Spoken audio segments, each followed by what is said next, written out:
Margaret Thatcher was, in my experience, in my understanding, according to all my evidence, a protector of child abusers who surrounded her, including Jimmy Savile. She was told about Sir Peter Morrison, who was her private secretary, that he was having parties at weekends at home in Cheshire with young boys.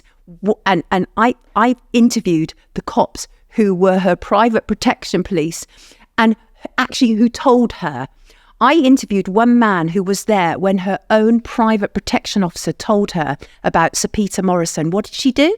She made him a sir. So I think it's very interesting. I think the reason that Savile escaped justice, and bear in mind, there were police forces all around the UK who had reports of Savile. But every Friday morning, he also had his breakfast club with police. I don't know if you're familiar with that. So if you have the police in your pocket like that, okay.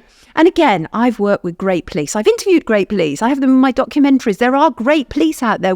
And it's such a pity that some really awful, rubbish ones have discredited the important work they do, because we need the police. I'm not a defund the police person. Yeah, I understand that. Right. There's individuals, aren't there? Exactly. But what Savile did is if it wasn't so disgusting, it would almost be admirable. I know. The way he got the police, the royals, the politicians, all on his side to protect him.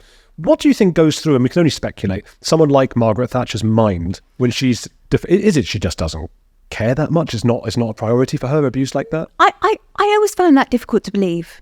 I felt that she was compromised by I don't believe, as awful and hateful at times as I felt that Margaret Thatcher was, and I was certainly no fan, I don't believe that she was a psychopath.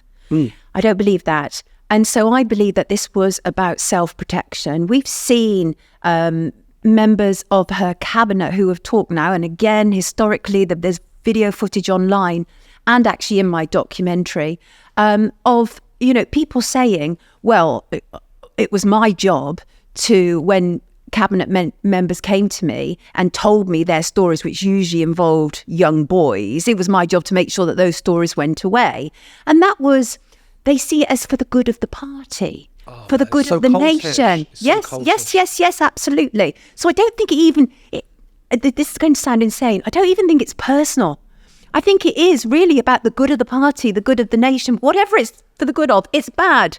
And we have to penetrate it and we have to expose it. And so I think he was protected to protect everybody else who was involved. Because if Savile had been found out while alive, it's not just Savile that would have been in trouble. I mean, think about his relationships. He had a close relationship with Prince Charles, now King Charles, Diana, the Queen Mother. I mean, this is to our knowledge, somebody who presented a TV show and was a Northern DJ. Why did the Queen bring him in to mediate between Charles and Diana when their marriage was on the rocks? Why was Savile sent to Israel to talk? This is a Northern DJ. Can somebody explain to me? So this is somebody who had inordinate power.